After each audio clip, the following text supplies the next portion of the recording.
Bismillahirrahmanirrahim. Assalamualaikum warahmatullahi wabarakatuh. Waalaikumsalam warahmatullahi wabarakatuh. Alhamdulillah, hamdan thayyiban mubarakan fih, kama yuhibbu rabbuna wa yardah. Wassalatu wassalamu ala asyrafil anbiya'i wal mursalin wa ala alihi wa sahbihi wa man tabi'ahum bi ihsanin ila yaumiddin, amma ba'du. Bapak Ibu sekalian yang kami hormati, yang pertama-tama adalah kita panjatkan puji syukur kita kehadirat Allah Subhanahu wa taala atas limpahan rahmat, hidayah dan bimbingannya, sehingga pada pagi hari ini insya Allah kita bisa mengadakan pengajian bersama, pengajian rutin kajian Islam Informatika. Terlebih dahulu kami sapa yang kami hormati Al-Ustadz Al-Fadil Ustadz Ridwan Hamidi CMPIMA Hafizahullah Ta'ala. Kemudian yang kami hormati Bapak Hendrik STMN selaku Ketua Jurusan Informatika. Yang kami hormati Bapak Teduh Dirgahayu PhD selaku Ketua Program Studi Program Sarjana Informatika.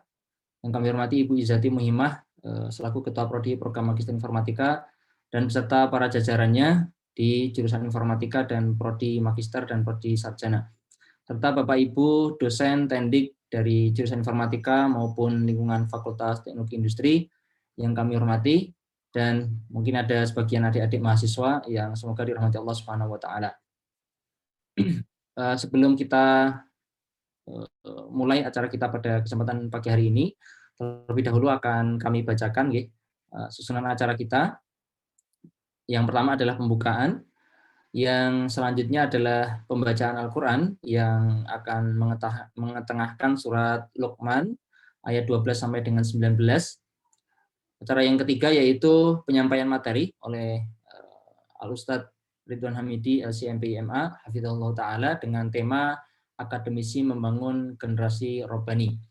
Dan nanti akan dilanjutkan dengan tanya jawab serta yang terakhir adalah untuk terlebih dahulu, marilah Bapak Ibu sekalian kita buka acara pada pagi hari ini pengajian kita dengan membaca lafaz basmalah bersama-sama. Bismillahirrahmanirrahim. Bismillahirrahmanirrahim. Baik Bapak Ibu sekalian, selanjutnya kami undang korik kita dari mahasiswa untuk bisa membacakan surat Luqman oleh Saudara Hudi Fonroy, mahasiswa Prodi Ahwal Syakhsiyah FIAI Universitas Islam Indonesia angkatan 2019. Kepada Mas Hudi Fonroy kami persilahkan. Bismillahirrahmanirrahim. Assalamualaikum warahmatullahi wabarakatuh.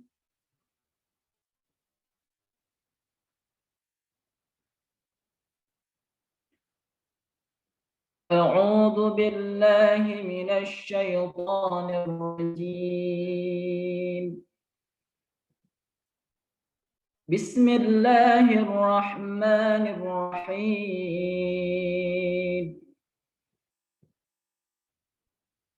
ولقد آتينا لقمان الحكمة أن اشكر لله ومن يشكر فإنما يشكر لنفسه ومن كفر فإن الله غني حميد. وإذ قال لقمان لابنه وهو يعظه يا بني لا تشرك بالله إن الشرك لظلم عظيم. ووصينا الإنسان بوالديه حملته أمه وهنا على وهن وفصاله في عامين أن اشكر لي ولوالديك إلي المصير. وإن جاهداك على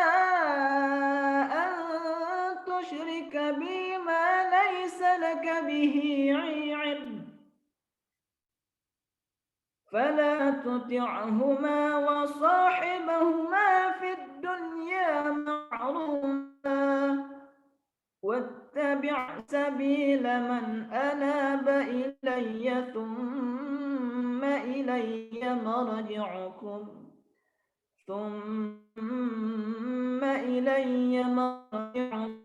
فأنبئكم بما كنتم تعملون يا بني إنها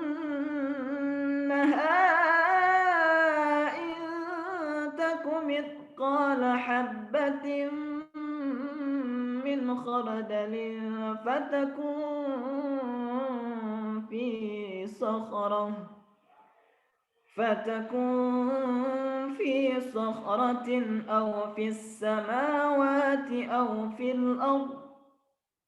فتكن في صخرة أو في السماوات أو في الأرض يأت بها الله إن الله لطيف خبير يا بني أقم الصلاة وأمر بالمعروف وانه عن المنكر واصبر على ما أصابك إن ذلك من عزم الأمور ولا تصعر خدك للناس ولا تمش في الأرض مرحا إن الله لا يحب كل مختال فخور وقصد في مشيك واغضض من صوتك إن أنكر الأصوات لصوت الحمير صدق الله العظيم. Aku berlindung kepada Allah dari godaan syaitan yang terkutuk dengan menyebut nama Allah yang Maha Pengasih lagi Maha Penyayang. Dan sungguh telah kami berikan hikmah kepada Luqman, yaitu bersyukurlah kepada Allah, dan barang siapa bersyukur kepada Allah maka sesungguhnya dia bersyukur untuk dirinya sendiri. Dan barang siapa tidak bersyukur maka sesungguhnya Allah Maha Kaya lagi Maha Terpuji. Dan ingatlah ketika Luqman berkata kepada anaknya, ketika dia memberi pelajaran kepadanya, "Wahai anakku, janganlah engkau menyekutukan Allah.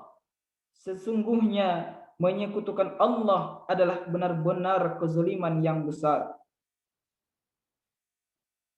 Dan kami perintahkan kepada manusia agar berbuat baik kepada kedua orang tuanya. Ibunya telah mengandungnya dalam keadaan lemah yang bertambah-tambah dan menyapihnya dalam usia 2 tahun. Bersyukurlah kepadaku dan kepada kedua orang tuamu, hanya kepada aku kembalimu. Dan jika keduanya memaksamu untuk menyekutukan aku dengan sesuatu yang engkau tidak mempunyai ilmu tentang itu, maka janganlah engkau menaati keduanya, dan pergaulilah keduanya di dunia dengan baik, dan ikutilah jalan orang yang kembali kepadaku.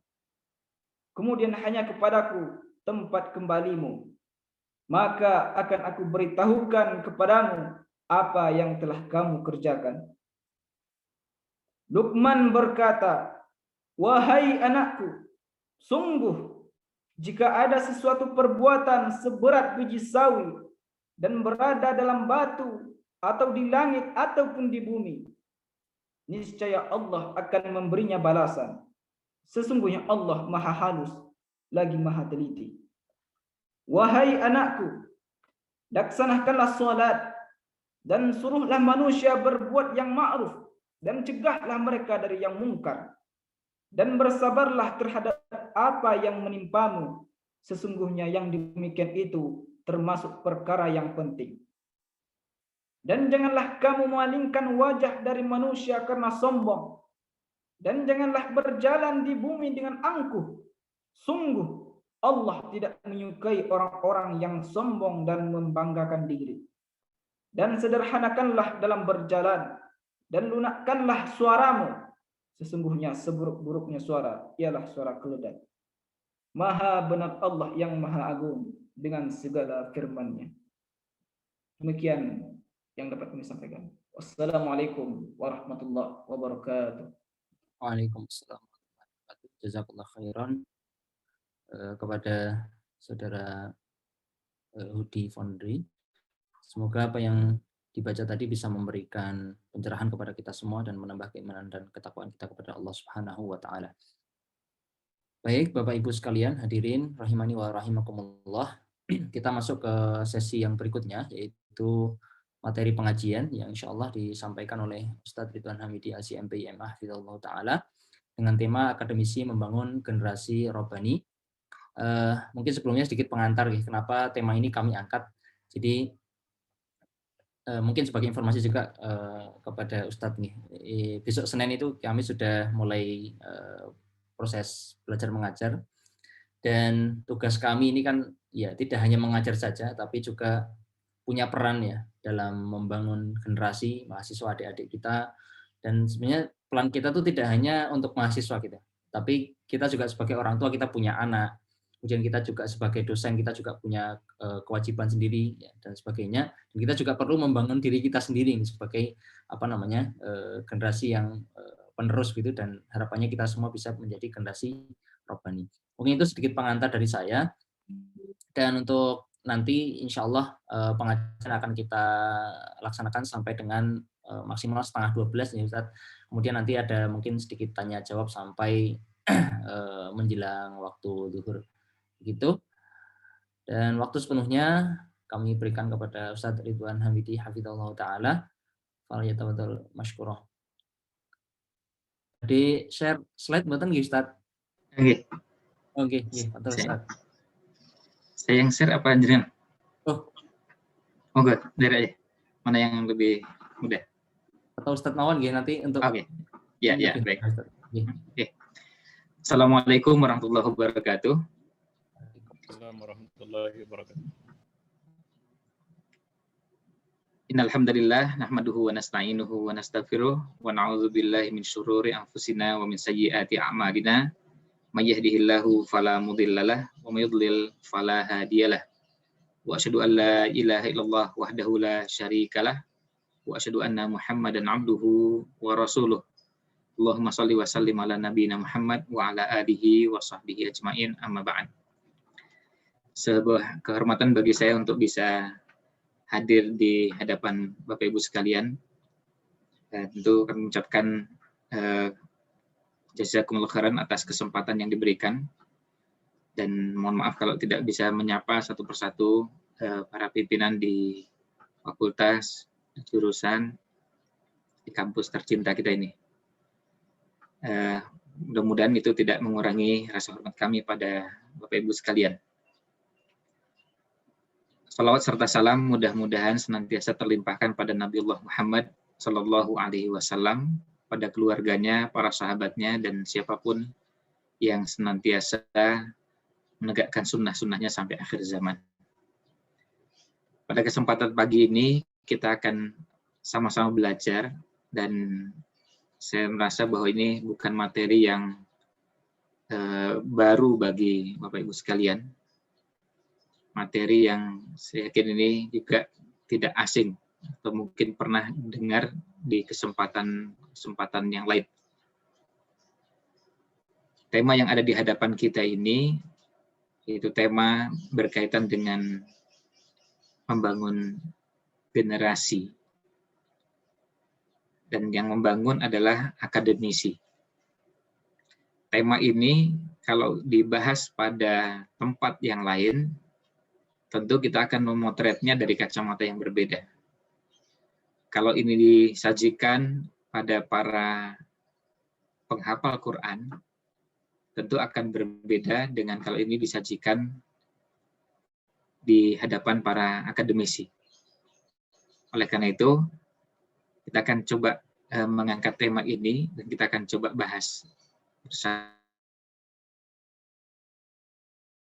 Mudah-mudahan membimbing kita untuk bisa memahami bahasan ini dan sekaligus juga membimbing kita untuk bisa memberi semangat pada diri kita, termasuk juga pada para mahasiswa dan orang-orang yang ada di sekeliling kita. Nah, kalau bicara tentang Rabbani, istilah Rabbani ini istilah yang diambil dari kata Rabb. Ya, tentu istilah Rabb ini tidak asing bagi kita. Istilah Rabb ini kalau diterjemahkan harfiah artinya Tuhan, artinya Allah. Maka kalau kita mengatakan Rabbani artinya nilai-nilai yang ada itu diambil dari Quran atau dari Sunnah. Nilai-nilai tersebut diambil untuk dijadikan rujukan. Maka di awal ini kita perlu mendefinisikan Rabbani itu apa. Nah, saya tidak ingin berpanjang lebar dengan beberapa definisi, tetapi karena ini berhubungan dengan kita sebagai akademisi, saya langsung menggunakan istilah alim Rabbani. Karena istilah ini istilah yang mungkin lebih tepat untuk bahasan kita ini. Dan berhubungan juga dengan posisi kita sebagai akademisi. Alim itu biasa diartikan orang yang berilmu. Rabbani, nah ini jadi istilah dan istilah ini pernah dikenalkan, disebutkan oleh beberapa pendahulu kita, mulai dari generasi sahabat sampai pada masa berikutnya. Saya ambilkan perkataan ini dari sahabat yang sebagian mengatakan bahwa ini dari Ali bin Abi Thalib, sebagian lagi mengatakan bahwa ini diriwayatkan dari sahabat yang lain, tetapi maknanya hampir sama. Bahwa alim Rabbani adalah seorang alim yang pandai mengatur, membimbing dan mengarahkan manusia, memimpin manusia dalam pengajaran agama. Dan mengajarkan ilmu sehingga menempatkan urutan ilmu itu sesuai dengan tahapan dan urutannya. Tentu pengajaran ini masuk di dalamnya, kalau disebutkan istilah pengajaran agama, termasuk dalamnya ilmu-ilmu yang bisa mendukung orang untuk bisa beragama dengan baik. Dan mengajarkan ini dalam istilah yang disebutkan dalam beberapa riwayat dengan menyebutkan kalimatnya, yaitu orang-orang yang yabda'una bisigharil ilmi qabla kibari, yang mulai mengajari orang dengan ilmu tentang permasalahan yang sighar. Sighar ini sering diartikan hal-hal yang mendasar dan sederhana, sebelum nanti akan naik masuk ke masalah-masalah yang kibar, yang kompleks, ulasannya semakin luas, dan bahasannya semakin rumit. Nah, ini yang dinamakan dengan alim Rabbani. Alladzina yu'allimuna an-nasa bisigharil ilmi qabla kibarihi. Dia mengajarkan ilmu, ilmunya dimulai dari yang sighar, yang mendasar dan bertahap, nanti akan naik sampai pada tingkatan yang paling rumit.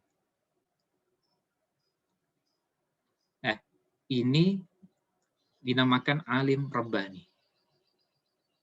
Maka definisi inilah yang kemudian saya pilih untuk tema kita ini. Karena posisi kita sebagai akademisi, baik untuk diri kita maupun kita akan mengajarkan kepada orang lain, kita membutuhkan ini.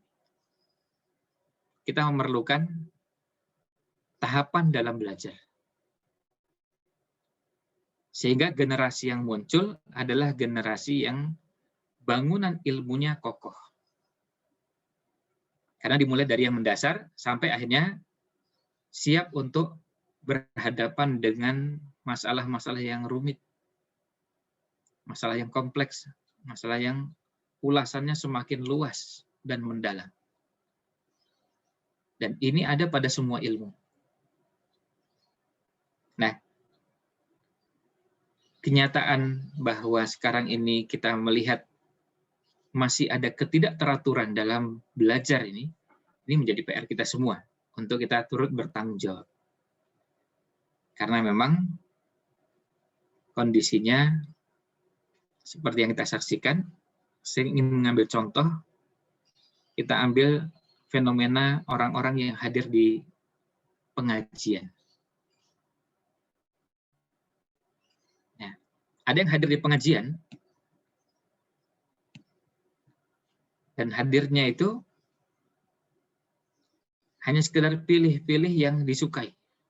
Kalau nggak disukai, ya nggak diambil.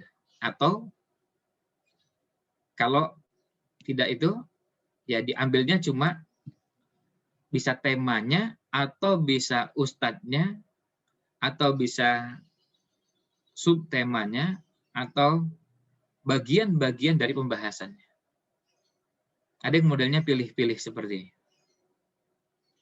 Ada juga yang modelnya kalau hadir di pengajian, di kajian, sampai pada sekarang yang namanya webinar, sekedar untuk mencicipi.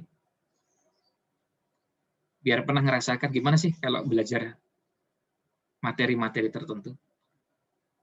Tapi ada juga yang modelnya sekedar untuk membanggakan. Ya, kalau diringkaskan ya tipe thalibul ilmi yang ada sekarang ini, ada yang modelnya tipe A, pilih yang suka. Yang disukai saja, yang dihadiri, yang diikuti. Termasuk ustadz juga dipilih yang disukai. Kalau yang tidak disukai, nggak diikuti, nggak didengar. Meskipun temanya bagus dan dia tertarik, tapi sudah tidak tertarik sama ustadznya, maka nggak diakses. Atau ada sekedar mencicipi, coba semua, coba ini, coba itu, semuanya dicoba. Atau ada yang sekedar untuk pamer. Nanti kalau ketemu orang, dia bisa cerita bahwa saya pernah ikut kajiannya ustadz ini, saya pernah ikut ini, pernah itu. Semuanya pernah, tapi cuma sekedar untuk menunjukkan bahwa saya pernah. Nah, tentu dalam belajar, ini bagian dari proses belajar yang mengkhawatirkan. Kalau itu terjadi pada diri kita, maka kita harus segera berbenah. Kalau itu ada pada mahasiswa kita, maka kita harus ingatkan, jangan sampai yang muncul adalah kondisi seperti ini. Karena kita belajar, tidak mungkin kita pilih-pilih. Mata kuliah tertentu, tidak mungkin pada sub bahasan tertentu kita tidak suka, lalu tidak mau belajar. Tidak mungkin kita tidak suka pada dosen tertentu, lalu tidak mau mengikuti kuliahnya. Tidak ada pilihan bagi kita belajar dengan kondisi baik yang menyenangkan maupun tidak menyenangkan, menggembirakan atau tidak menggembirakan. Termasuk juga yang niatnya untuk sekedar pamer, menunjukkan pada orang lain bahwa dia pernah hadir di majelis-majelis tersebut. Nah, selanjutnya, kalau kita lihat juga, kalau tadi yang hadirnya, sekarang kondisi di majelisnya, kajian. Ada kajian yang kadang-kadang waktunya sudah pas, pematerian juga sudah dianggap menarik, tapi kadang tidak tepat memilih buku. Karena kajiannya umum atau untuk pemula, maka harusnya dipilihkan yang cocok untuk pemula. Tentu Bapak Ibu sekalian yang punya pengalaman mengajar, lebih punya kemampuan untuk memilah mana buku-buku, literatur, bacaan yang cocok untuk pemula, yang cocok untuk level mahasiswa pada semester 1 atau semester 2 misalnya. Tapi nanti ada yang cocok untuk pada level-level berikutnya. Nah, kadang yang jadi masalah kita dapati ada pemateri yang tidak mengetahui peta buku untuk pemula atau tingkat lanjutan. Kalau bicara pada ilmu seperti tafsir misalnya, kita bisa memberikan masukan dan arahan sebaiknya tidak membaca yang ini, tapi membaca yang itu. Saya termasuk yang tidak menyarankan pemula membaca tafsir Ibnu Katsir. Bukan karena tafsir itu tidak bagus, tetapi tidak cocok untuk pemula. Ada tafsir yang lebih sederhana, tafsir As-Sa'di misalnya, atau Aisarut Tafasir. Lebih sederhana daripada tafsir Ibnu Katsir. Jadi bukan bukunya yang tidak bagus, tetapi nggak cocok untuk pemula. Atau ada yang bukunya sudah tepat, tapi penjelasannya terlalu luas, sampai akhirnya tidak fokus pada apa yang harusnya dibahas. Maka ada poin penting di sini, perlunya tahapan. Ini berhubungan dengan Rabbani tadi. Alim Rabbani, dia selalu terbentuk dalam cara berpikir dan cara mengajarkan kepada orang, perlunya tahapan. Tentu ilustrasi ini sangat mudah dipahami bersama. Pelajaran kelas 1 diajarkan ke kelas 6 SD, atau sebaliknya pelajaran kelas 6 SD diajarkan ke kelas 1, mau pelajaran matematika, bahasa Indonesia, atau pelajaran apapun, maka yang terjadi akan berbahaya kalau tidak ditempatkan pada tempatnya. Nah, perlunya tahapan. Perlunya urutan dalam proses belajar. Sebuah materi yang disajikan sebaik apapun materi tersebut, pematerinya sehebat apapun, jika diajarkan dengan urutan yang salah. Nah, ini pentingnya urutan. Maka hasilnya tidak akan baik. Bahkan tidak ada hasilnya. Yang lebih parah lagi adalah kalau menimbulkan trauma ilmu. Ini yang lebih parah lagi kalau sampai menimbulkan trauma ilmu. Saya ingin membuat ilustrasinya dengan bangunan pencakar langit. Karena ilmu yang diajarkan atau ilmu yang kita pelajari lalu nanti kelak akan kita amalkan dan kita ajarkan sering diilustrasikan sebagai bangunan. Dan kalau orang melihat ada orang yang ilmunya kokoh, kuat, mendalam, kemudian kalau itu ibaratnya bangunan, ya kira-kira bangunan pencakar langit. Bukan gubuk reot. Punya pengetahuan yang fondasinya kokoh. Sehingga pada saat bertemu dengan masalah, bisa menyelesaikan persoalan-persoalan itu karena tadi sudah diajarkan sigharil ilmi sebelum kibaril ilmi. Ada 7 gedung tertinggi di dunia. Nanti mau dikoreksi kalau keliru urutannya. Tapi saya ingin fokus pada 3 urutan pertama. 3 urutan pertama dari 7 ini. Ada Burj Khalifah di Dubai, Uni Emirat Arab, tingginya 828 meter. Lalu ada gedung kedua Shanghai Tower di Cina, tingginya 632 meter. Lalu gedung ketiga Abrajul Bait di depan Masjidil Haram di kota Mekah, Arab Saudi, tingginya 601 meter. Nah, saya kebetulan cuma pernah berkunjung ke yang nomor 1 dan nomor 3. Yang Dubai dan di Mekah, Abrajul Bait. Nah, tetapi saya juga kebetulan pernah mendapatkan ulasan dan melihat langsung berkaitan dengan pembangunan 2 gedung ini. Kalau gedung yang di Mekah, beberapa kali sempat melihat sejak tanahnya dibebaskan, gedung-gedung sekitarnya diratakan sebelum dibangun, sampai akhirnya menjadi bangunan Abrajul Bait. Kalau Burj Khalifah, saya sempat berkunjung setelah selesai dibangun dan sudah sekitar 4 atau 5 kali berkunjung ke sana dalam beberapa kegiatan yang berbeda. Nah, yang menarik adalah pada gedung-gedung tersebut, yang ingin kita bicarakan bukan membahas tentang gedung yang tidak ada hubungan dengan tema kita, tapi kita bisa lihat jika gedung besar yang hendak dibangun, maka biasanya arsitek telah memikirkan dan merancang dengan detail hasil akhirnya. Hasil akhir dari bangunan itu. Sehingga kita jumpai sebuah gambar gedung lengkap. Padahal lahan gedung digarap. Belum mulai. Tapi gambarnya sudah lengkap. Dan gambarnya detail.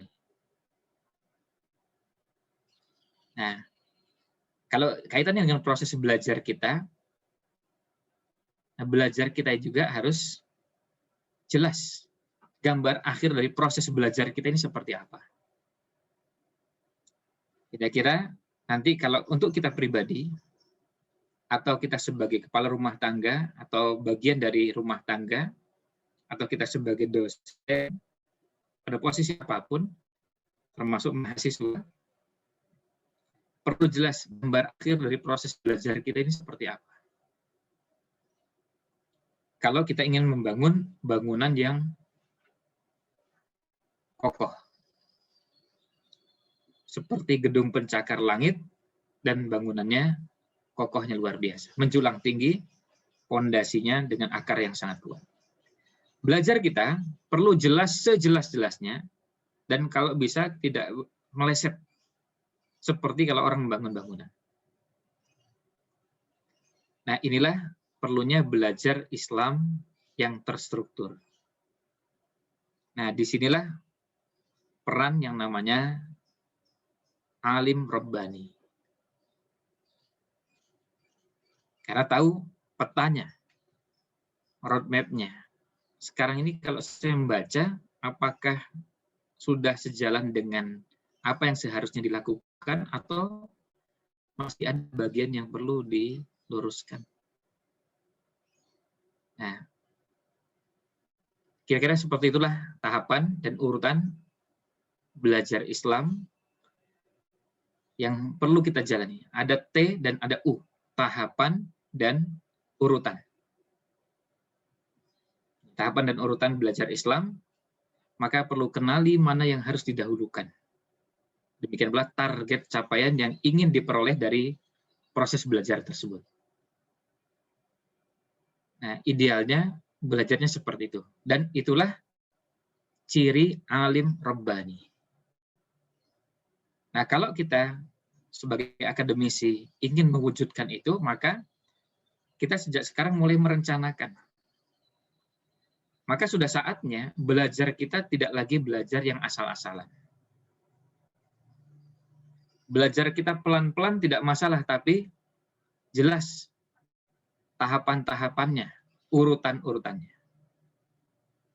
Misalnya begini, sekarang kita punya grup WA dan banyak grup WA yang kita ikuti. Apakah ada grup WA yang kita ikuti dan di situ kita belajar bertahap? Setelah materi 1, pindah ke materi kedua. Dari materi kedua, pindah ke materi ketiga. Lalu pindah ke materi 4, 5, 6, dan seterusnya. Berbeda dengan kalau kita berada di grup WA yang isinya misalnya teman-teman alumni sekolah tertentu. Jadi isinya lebih pada suasana kangen. Bahkan euforia kangen itu kita luapkan dengan berbagai ungkapan. Nah, di situ mungkin suasananya beda. Bukan secara khusus belajar, sehingga kadang pagi, siang, sore, malam temanya bisa berpindah-pindah dan sampai bukan belasan, bisa puluhan. Puluhan tema yang dibicarakan atau disinggung. Karena apa? karena isinya macam-macam dan acaranya juga bukan secara khusus belajar. Memang forumnya cuma sekedar kangen-kangen. Tapi kalau khusus belajar, maka perlu bertahap. Kalau itu bukan lewat grup WA, kita menggunakan yang lain silahkan.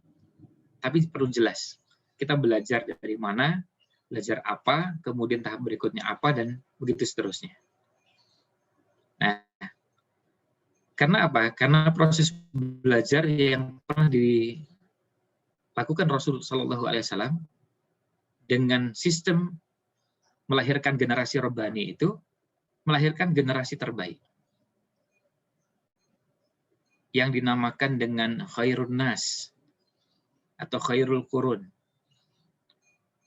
Khairun nasi qarni, tsummal ladzina yalunahum, tsummal ladzina yalunahum. Demikian sabda Nabi Shallallahu Alaihi Wasallam. Sebaik-baik manusia adalah pada generasiku, kemudian generasi berikutnya, kemudian generasi berikutnya. Kenapa demikian? Karena di generasi sahabat, mereka disiapkan untuk menjadi generasi Rabbani, dan akhirnya kita bisa melihat pemetaannya. Kemampuan mereka diarahkan sesuai dengan apa yang ada pada diri mereka, dan tidak semuanya diarahkan menjadi ulama. Perlu kita ketahui, kalau kita membaca biografi para sahabat, dengan jumlah sahabat 120.000. Sebagian mengatakan 124.000 sahabat. Yang jadi ulama cuma sekitar 50-an. Anggaplah sampai 100. Kalau 100 dari 120.000, kan masih angkanya 0, belum sampai angka 1. Kalau cuma dari 100 dari 120.000. Itu yang jadi ulama.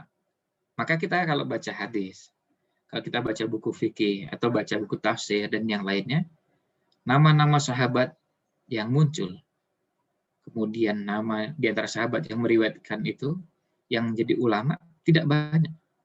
Kita sering mendengar ada nama Ibnu Abbas, ada nama Abu Hurairah, ada nama Aisyah. Jumlahnya nggak banyak. Nah, sehingga yang kita maksudkan dengan ketika melahirkan generasi Rabbani, jangan dibayangkan bahwa mereka akan menjadi ulama semua. Sama sekali tidak. Karena Nabi SAW pun mengajarkan pada kita, beliau mendidik dan melahirkan generasi Rabbani, bukan disiapkan semuanya jadi ulama. Tapi apa? Mereka menjadi pembelajar sesuai dengan kebutuhan. Ada kebutuhan ilmunya pada bagian tertentu lebih banyak dari yang lain, tapi mereka sudah terlatih, terbiasa belajar dengan tahapan dan urutan yang benar dan cara yang benar. Misalnya di generasi sahabat kita mengenal mereka sangat kuat perhatiannya pada ilmu, cintanya pada ilmu, termasuk mengenal otoritas dalam keilmuan. Nah, kalau sudah bicara otoritas, salah satu yang masih jadi PR di negara kita ini, otoritas dalam bidang ilmu agama sampai sekarang masih belum dipahami secara luas di masyarakat. Maaf, misalnya kalau kita mengenal ada beberapa ustadz, misalnya, mungkin kita bisa berbeda pendapat karena kita nggak tahu ustadz ini sebenarnya bidangnya apa sih. Dan kalau kita mau coba, nggak usah kepada orang yang terlalu jauh ya, kepada mahasiswa, pada diri kita sendiri.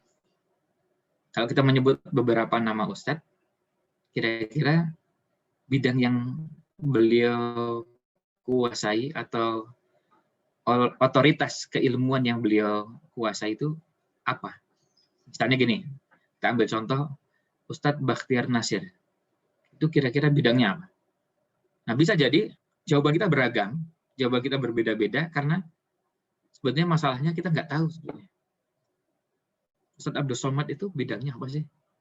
Kemudian ada Ustadz Adi Hidayat, lalu Ustadz dan seterusnya. Nah, yang sekelas itu pun yang begitu terkenal di media sosial, banyak di antara kita yang tidak kenal. Bahkan kita bisa bayangkan bahwa di masyarakat tidak kenal. Karena apa? Karena di kalangan akademisi pun banyak yang tidak kenal. Ya, banyak yang tidak kenal. Sebetulnya beliau ini bidangnya apa sih?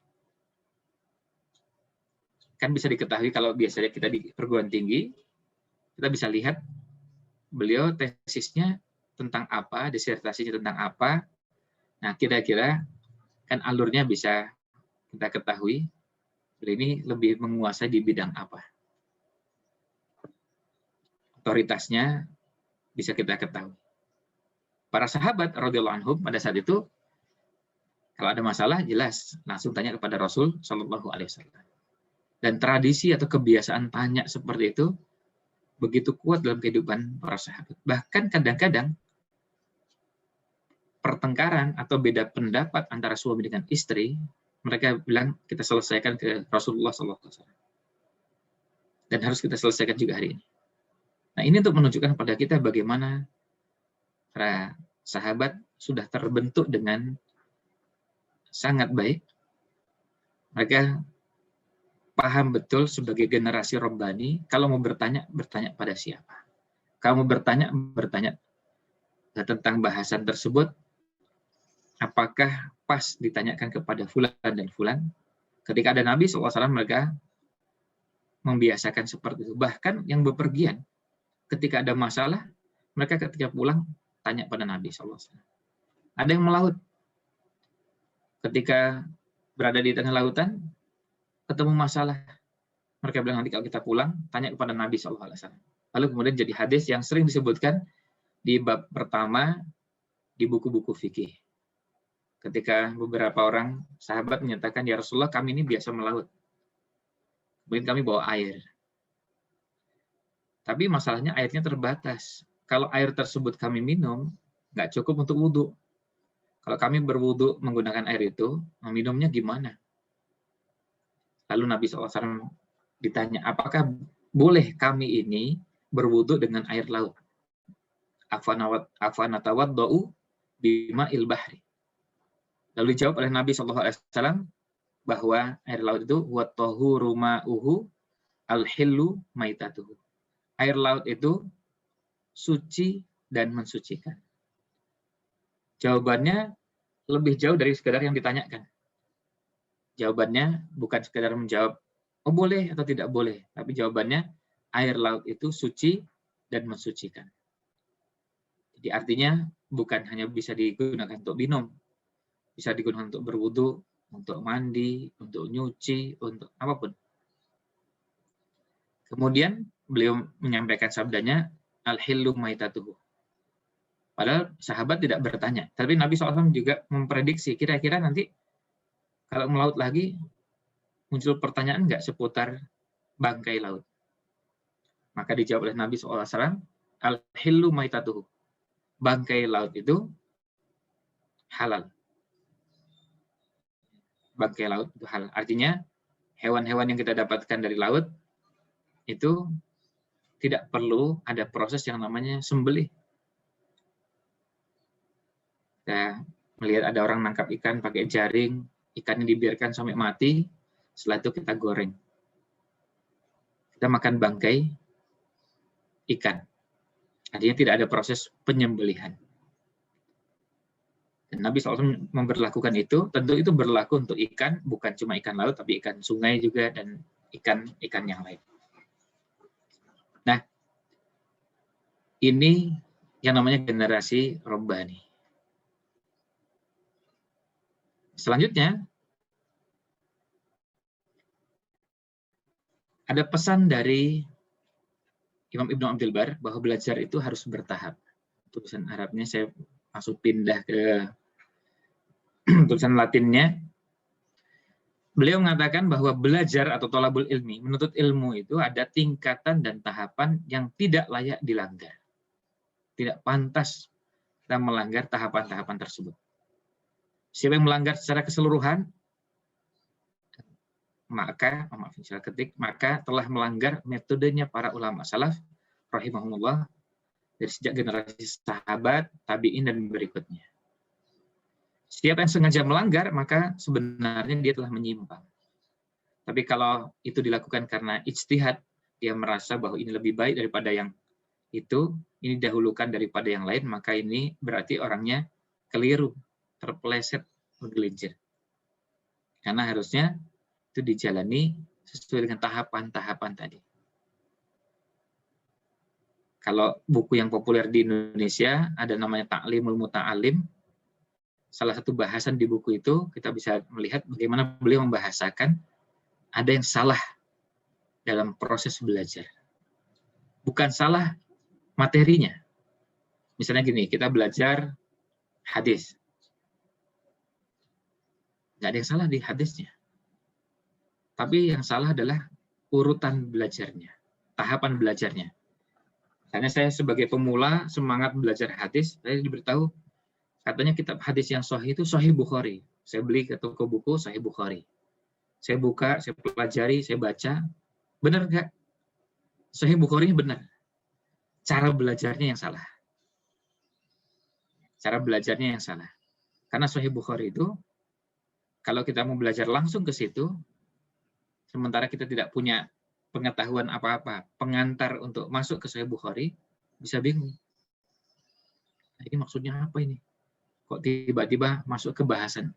Karena apa? Karena memang perlu pengantar untuk sampai ke bahasan tersebut. Nah, belajar Quran, belajar tafsir, belajar apa saja, perlu bertahap. Nah, di bahasan-bahasan ilmu syar'i ini, kadang-kadang kita dapati ada yang tahapan itu tidak dilalui dengan baik. Nah, kalau kita ingin memprogram melahirkan generasi Rabbani, maka tidak mungkin kita meninggalkan Al-Quran. Sebab itulah kurikulum utama dan pertama. Selain Al-Quran sebagai inspirasi, juga Al-Quran acuan dalam memprogram hidup kita ini. Kurikulum Quran gimana? Kita bisa lihat. Ada namanya ayat-ayat Makkiyah dan ada ayat-ayat Madaniyah. Ada surat Makkiyah, surat Madaniyah. Kalau kita ingin menanamkan keimanan dalam diri kita, usahakan urutan itu dijaga. Maksudnya, coba perhatikan pada surat-surat Makkiyah, fokus bahasan yang paling utama adalah penanaman keimanan. Dan penanaman keimanan itu bukan berarti maknanya belajar teori tentang iman, bukan. Tetapi bagaimana iman itu tertanam. Meskipun teori bisa sebagai salah satu suplemennya. Tapi yang penting bagaimana nilai-nilai keimanan ditanamkan. Itu sebabnya kita bisa lihat orang sekelas Bilal, pengetahuan agamanya belum banyak, karena memang waktu itu ayat Quran yang ada belum banyak. Kita semua tahu Bilal disiksa, dan kalau melihat usia dakwahnya Nabi SAW baru sebentar. Ayat yang turun belum banyak. Artinya pengetahuan agama saat itu dibanding Al-Quran yang utuh, tentu itu masih sedikit. Tetapi bukan itunya. Bagaimana kekuatannya. Sedikit tapi tertanam dengan baik. Nah, generasi Quran ini juga begitu. Yang ditanamkan dalam diri generasi Quran itu, atau generasi Rabbani, bagaimana nilai-nilai itu tertanam dengan kuat. Kita lihat kurikulum surat-surat Makkiyah, beda dengan kurikulum surat-surat Madaniyah. Menanamkan keimanan bagaimana caranya, termasuk juga melatih kita membiasakan sabar menghadapi berbagai ujian dan cobaan. Seperti sekarang misalnya, orang kadang-kadang gemes dan kemudian tanya, Set, gimana ini? Set? Kondisinya seperti ini, apa enggak saatnya kita ini udah ngelawan aja? Kemudian kita, dan macam-macam pertanyaan dan bentuk kalimat yang muncul. Iya. Dan kalau mau melihat seperti itu, sama juga kan kalau kita melihat di periode Mekah, ada sahabat-sahabat yang juga sudah nggak sabar. Lalu Nabi SAW memberikan arahan, sebentar, sabar. Di masa-masa tertentu, kita harus melihat bahwa kondisinya harus berhitung dengan kondisi yang ada. Bisa jadi karena memang kita belum siap, bisa jadi karena karena dan sebab-sebab yang lain. Tapi yang jelas, kalau kita belajar Quran itu secara utuh, nanti kita akan bisa melihat bahwa ada kesiapan menghadapi kondisi-kondisi yang tidak menyenangkan. Lalu kita mau apa dalam kondisi seperti itu? Nah, oleh karena itu, Al-Quran kita posisikan untuk melahirkan generasi Rabbani, Al-Quran sebagai petunjuk abadi. Dalam surat Al-Baqarah ayat 185, Allah menyebutnya hudal linnas, petunjuk bagi umat manusia. Kalau dalam hadis Nabi SAW menyatakan, Innallaha yarfa'u bihadzal kitabi aqwaman wa yadha'u bihi akharin. Sesungguhnya Allah mengangkat derajat sekelompok orang, beberapa orang dengan kitab Al-Quran ini, dan Allah juga sebaliknya merendahkan sekelompok orang yang lain, golongan yang lain, karena dengan Al-Quran ini. Artinya, Al-Quran diposisikan sebagai pedoman. Berikutnya, yang kedua, Al-Quran diyakini sebagai panduan dan pedoman hidup yang lengkap dan sempurna. Banyak ayat Quran dan hadis yang terkait dengan hal ini. Nah, tinggal mau nggak kita meluangkan untuk menggali, karena semuanya sudah ada. Kemudian yang ketiga, Al-Quran terbukti sepanjang sejarah dari masa ke masa dijadikan rujukan oleh kaum muslimin selama berabad-abad, dan itu menjadi kunci kemenangannya. Kalau kita membaca biografi sampai yang agak dekat dengan masa kita, misalnya sejarahnya Muhammad Al-Fatih, atau sesudahnya Muhammad Al-Fatih, maka kita bisa lihat ketika Muhammad Al-Fatih dididik, salah satu bagian penting yang ada dalam proses pembinaannya adalah Al-Quran. Nah, kalau tahapannya seperti apa, ya kira-kira bisa seperti ini. Ya, ada tahapan dan ada batas minimal, ada standar minimal yang perlu diketahui oleh kita berhubungan dengan Al-Quran.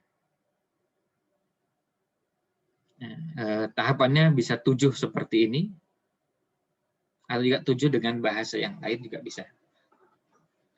Dimulai dari tahsin Al-Quran. Tahsin Al-Quran itu artinya memperbaiki bacaan Al-Quran. Dan yang seperti ini harus ada gurunya. Kalau saya membaca Al-Quran, bacanya sendiri, saya nggak tahu ini benar apa enggak. Rasanya sih benar. Tapi rasanya benar kan belum tentu benar. Ini cuma rasanya benar. Nah, kita coba mengucapkan huruf itu sudah pas apa belum. Ya, mengucapkan, apalagi huruf yang tempat keluarnya dari tempat-tempat tertentu, pengaruh bahasa daerah menyebabkan kita tidak fasih mengucapkan itu. Atau kita perlu berjuang secara khusus mengucapkan huruf-huruf itu. Misalnya huruf fa untuk orang Sunda. Tentu tidak semua, tapi kita menyebut pada sebagian. Karena pada saat mengucapkan huruf fa, kadang-kadang pengaruh bahasa jadi tidak fasih mengucapkan itu. Atau perlu pembiasaan khusus. Tentu tidak benar kalau ada orang mengatakan orang Sunda tidak bisa mengucapkan huruf fa, ya. Atau huruf F, ya. Itu mah fitnah. Ya. Kadang-kadang pada saat mengucapkan huruf F dan fa-nya bisa. Tapi lalu balik lagi, itu mah fitnah. Ya. Pada saat mengucapkan fitnahnya, pakai P lagi. Nah, pengaruh latar belakang. Yang Jawa juga begitu. Mungkin ain jadi ngain. Yang Sulawesi, ro jadi ra. Kemudian yang daerah mana lagi? Tapi kita juga melihat di semua daerah itu muncul qori-qori yang bacaannya luar biasa. Itu artinya bisa. Hanya ada qori nasional dari Jawa Barat, ada qori nasional dari Jawa Tengah, ada qori nasional dari Sulawesi, dan seterusnya. Sehingga tidak bisa beralasan, ya maaf Ustaz, kalau saya ini karena pulang dari daerah ngapak-ngapak, jadi bacaan Qur'annya ya nggak bisa fasih seperti ini. Ya nggak bisa. Itu Muammar, qori nasional yang terkenal, itu dari daerah ngapak-ngapak kan. Tapi fasihnya luar biasa. Bacaannya bagus sekali. Jadi persoalannya bukan daerah. Nah kemudian, ya, Masya Allah, ngapak-ngapak. Mohon maaf kalau ada dari daerah tersebut. Nah, ini perlunya ada guru. Supaya nanti kita bacaan kita diperbaiki. Dan idealnya guru ini begini, kalau guru ini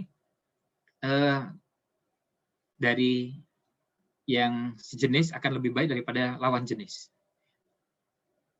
Sebab gini, kalau pada saat kita belajar Quran, yang paling bagus itu kalau kita mengucapkan dan pengucapannya itu terlihat. Bisa diperhatikan. Misalnya pada saat mengucapkan huruf ha, huruf fa, huruf qaf. Qaf itu mengucapkannya di mana? Nah itu kalau kita sebagai muridnya, kita belajar, kita perhatikan mulutnya, gurunya. Atau sebaliknya, kalau kita sebagai guru, ya kita perhatikan mulut dari muridnya. Nah yang jadi masalah kalau lawan jenis ini bisa gagal fokus. Yang dilihat mulutnya atau yang lainnya. Nah ini yang berbahaya, sehingga akan lebih nyaman kalau yang laki-laki yang ngajar juga laki-laki, yang perempuan yang ngajar juga perempuan. Jadi lebih leluasa. Mau lihat huruf itu diucapkan dengan benar, mau lihat mulutnya. Oh ini maaf, mulutnya agak sedikit monyong. Tapi jangan terlalu monyong juga mengucapkannya. Jadi, nah itu gimana cara mempraktekannya? Kita mengucapkan famay ya'mal, nun mati ketemu ya.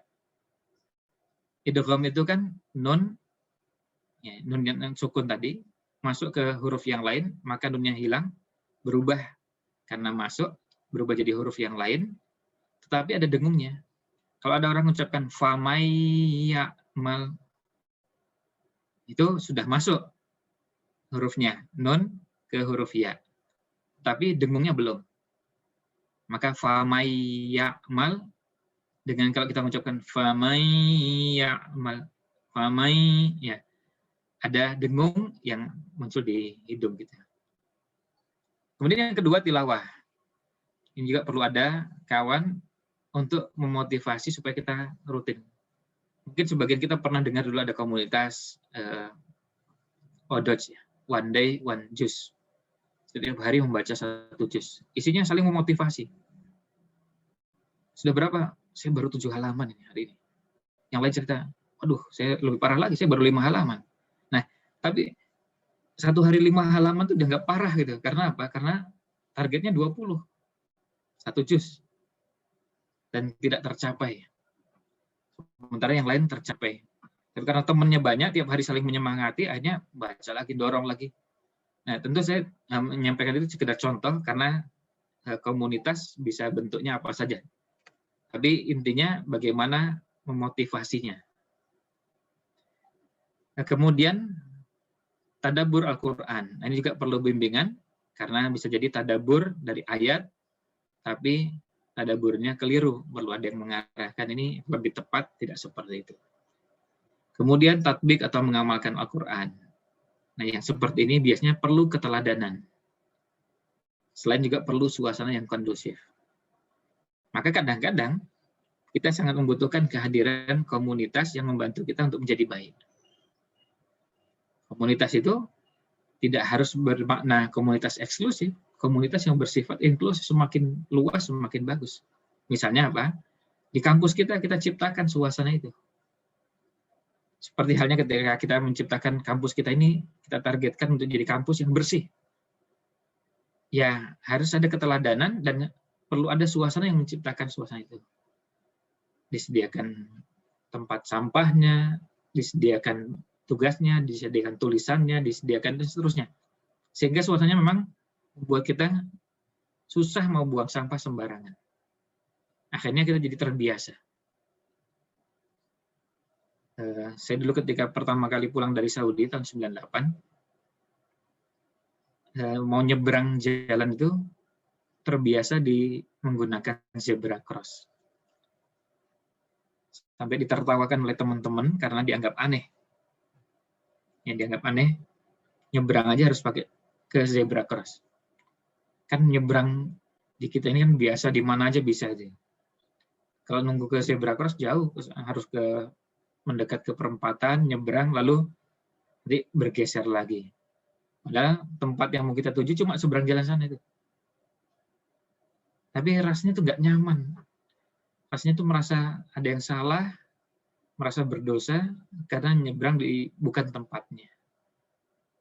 Nah, tapi sekarang setelah bertahun-tahun di Indonesia, oh ternyata nggak apa-apa juga ya begitu ya. Nah, karena kondisinya memang nggak memungkinkan dan tidak kondusif seperti itu, dan selain juga kadang-kadang ketersediaan zebra cross itu. Saya tinggal di tengah kota, di Jalan Ahmad Dahlan itu zebra cross-nya cuma di pojok perempatan Ngampilan dan pertigaan dekat rumah sakit PKU. Kalau saya dari Purwodiningrat mau ke Suronatan, jalan ke sananya perlu perjalanan bisa sampai 300 meter sampai perempatan ke zebra cross, kemudian balik lagi 300 meter lagi, padahal tempat yang dituju cuma di seberang jalan. Terus kita lihat, oh ternyata ya boleh-boleh aja itu nyebrang. Awalnya merasa tidak nyaman. Karena sudah terbiasa terbentuk nyebrang itu di tempat penyeberangan, bukan di sembarangan. Nah, begitu juga sama mengamalkan Quran, mengamalkan. Begitu juga kita ingin apa yang kita pelajari, kita bisa praktekkan. Berikutnya, ta'lim artinya mengajak orang pada Al-Quran. Lalu, perlu juga membentuk komunitas yang mau ikut terlibat membantu mengajarkan ini kepada orang lain. Sampai akhirnya, ayo sama-sama berjuang dengan Al-Quran. Nah, ini perlu ilmu dan selain itu juga strategi serta perlu nafas panjang. Ya, kalau itu tahapannya untuk melahirkan generasi Rabbani, kalau dibahasakan dengan ungkapan yang lain bisa seperti ini, belajar membaca Quran, tadabbur, hampir sama dengan tadi, mengamalkan dan mengikuti arahan Al-Quran, mengajak orang kembali pada Al-Quran, kemudian membentuk generasi Rabbani. Ya, sampai akhirnya generasi tersebut berada pada posisi menjadi masyarakat terbaik. Dan yang di level paling akhir, yang terbangun adalah peradaban yang mulia. Nah, yang diperlukan apa? Kalau itu sangat teoritis kemudian besar sekali, paling tidak kita mulainya dari yang sederhana. Yang diperlukan pertama ada guru atau yang membimbing. Istilahnya guru, ustadz, musyrif, murabbi, mudabbir, itu istilah-istilah ya nggak perlu dipersoalkan istilahnya, tapi ada yang bisa membimbing kita.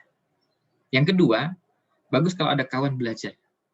Jadi bukan sendirian. Seperti kalau kita mau belajar apa saja, akan lebih enak kalau ada kawan yang saling mendukung dalam proses tersebut. Apalagi kalau kita mau belajar Quran, belajar hadis, dan yang lainnya, itu sangat membantu, terutama kalau kita sudah mulai malas. Sementara yang lain semangat, akhirnya kita jadi paling tidak masih berada dalam lingkungan seperti itu, mau malas nggak jadi. Kemudian ada komunitas yang saling mendukung.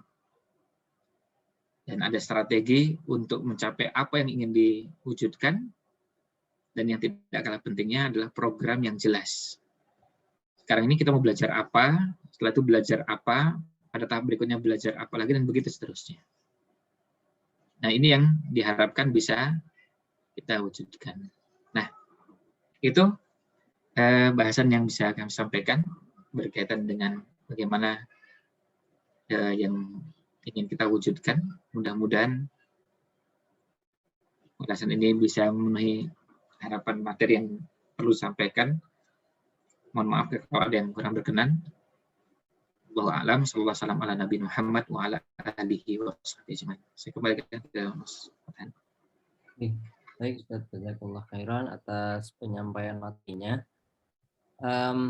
Baik Bapak Ibu sekalian, banyak hal yang kita dapatkan dari materi hari ini, terutama bagaimana kita mulai bangun diri kita, kemudian bagaimana kita nanti mulai tahapannya gitu ya.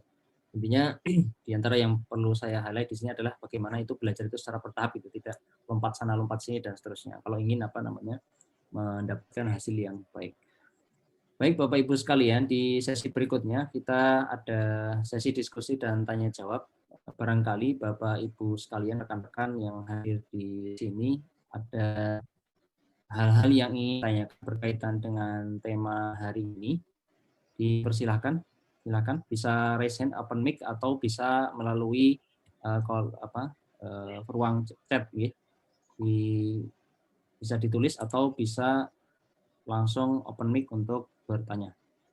Monggo Bapak Ibu, jika ada pertanyaan.